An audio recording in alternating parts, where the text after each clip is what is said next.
What's going on, everybody? So today I wanted to talk about future updates for Diablo Immortal because for those of you that don't know, in the previous update, this major update, they basically told us that, hey, we're going to stall out our 2-week updates because we have a major update coming for you, but we will return to that afterwards. Because a couple of months ago, they told us they would be doing an update, mini or major, every 2 weeks. And so a lot of people gave them a break because it was major update. Okay, they got a lot of content coming. It was the whole warband update. Regardless of what you think of the update, it was probably the biggest update outside of class change since the launch of the game. And so a lot of people gave them the benefit of the doubt. However, this update dropped September 27th. And looking at a calendar over here, September 27th, 2 weeks from that would be tomorrow. I'm recording this on October 10th, which means that the new update should be coming out tomorrow. And there's been no notice, nothing, no information. And so this is now the second time that they've stalled out on their 2-week update, which is exactly what I basically told everyone. I was like, this is a very worrying premise that they're just going to stall out this 2-week update thing and they're not going to go ahead and give us any information on it. And they're doing it again now. Again, I could be eating my words here. If I drop this video in tomorrow or the following day and it is the 11th or the 12th and they have an update, you all are free to roast me in the comment section down below. I do think that even if they do that, I would have preferred them give any sort of notice whatsoever.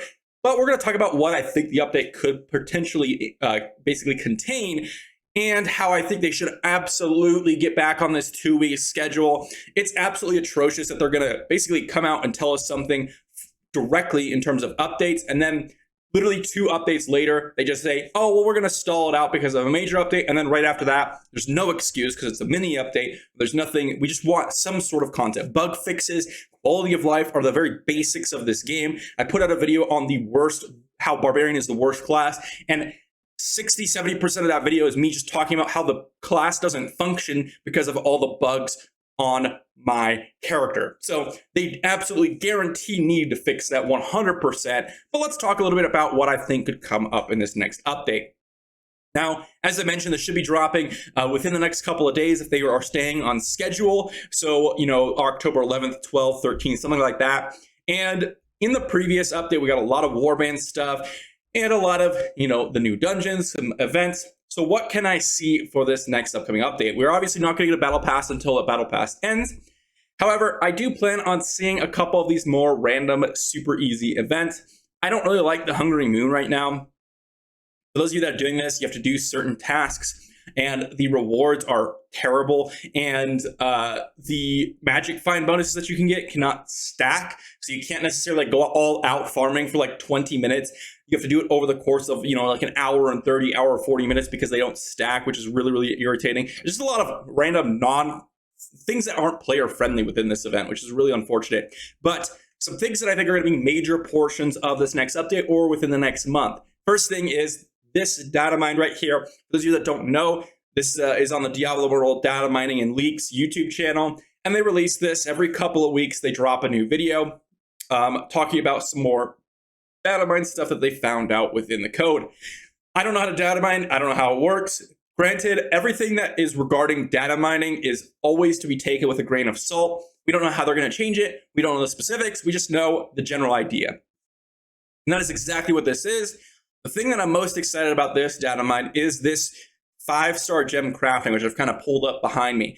There's this idea where you get a recipe, you get something called telluric pearls, and then you're able to craft a specific 5-star gem. I don't know how long it takes to get those pearls. I don't know where the recipe's locked behind. I don't know if this is a one-time thing. I don't know anything real in terms of specifics, right? What I do know, at least from what we think is going to happen, is that you can craft a specific 5-star gem, and you could do that like once every month or so in terms of like time wise. That's kind of the speculation. Regardless, this is actually a really exciting feature. Depending on how they roll it out, it could be the most game-changing feature in the world, or it could just be a nice, decent update for free to play. If you're able to craft a 5-star gem every month, that is a huge bonus to free to play. Yes, it's not going to be the most game-changing thing in the world, meaning like you're not going to get to 3K resonance really quickly, not even close. But An extra 5-star gem incredibly increases the amount of gem power that you get per month by a lot. You get a ton of gem power in one 5-star. So if you're crafting, let's say you're just crafting for gem power, that's 32 gem power, extra gem power per month. Whereas normally you would get roughly around, I believe it's like 100 or so gem power if you're doing every event, getting every legendary crest, and you're playing daily. You get about 100 gem power a month, which isn't a lot already. But what's more important is that you can craft Blood-Soaked Jades, Seeping Biles, the really rare gems that could potentially be super game-changing for whales as well as free-to-play. Because a lot of the times, the biggest cost, for example, someone like myself, is actually getting the dupes for the specific gem that I need. Gem power, obviously, is another huge portion, but I can just run crests and get a lot of gem power. I can't, however, run crests and get a bunch of Blood-Soaked Jades, which is one of the reasons why I can't upgrade those gems. This is actually exciting for me as well. I'm actually most excited about this. There's a few other things in here, but I think this is really the biggest thing in this kind of data mine. The second part is server transfers. Hopefully this is coming within this next update. I imagine that it won't, to be honest. I hope it does, but I imagine it's going to take a little bit longer. So this next update is probably going to contain the gem crafting, hopefully, and then something else. Server transfers are probably going to come within the next month or so. I think this is an absolute necessity at this point. There's a lot of servers out there that are completely dead. Even our server, which is a relatively active server, because we have content creators like myself, Darth, we have John on there, Chosen, Kyre, all of those types of people are on our server. And so a lot of people came to our server just to start because they knew that we were still playing the game, and that will continue to do so. But most servers are pretty dead, and ours, we could barely get, 6 to 7 shadow clans actually participate in the Rite of Exile. We don't even have, we definitely don't have more than 3 or 4 clans that actually have a team that they can put up that are actually solid players in terms of resonance, in terms of actually having 8 people there. But outside of 7 clans, there's the bottom 3 of our top 10 Shadow War brackets don't even have people showing up for the Rite of Exile. And I'm sure many servers out there are like that. So the server or the systems in the game don't even work properly because there's not enough players on the server. Server transfer will fix a lot of that.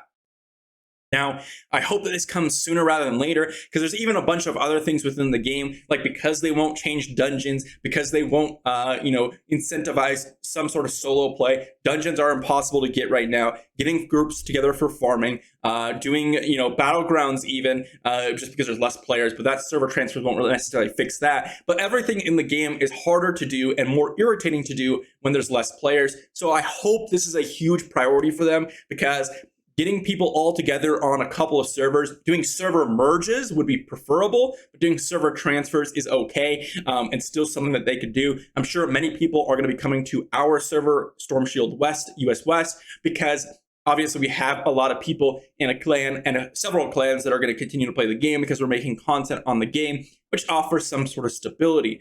But hopefully, this is something that's going to be coming soon. I imagine it's going to come in that next update after this one coming up. So, unfortunately, I think that will be the case. Now, one other thing I think I really hope to see in this next update, and I think it very well happen, is some more bug fixes. This is one thing that I've been asking for since day one. I'm sure many of you have noticed, especially recently, there's been a ton of extra bugs. But since day one, I've been asking them to fix invisible bone pillars, invisible wizard lasers.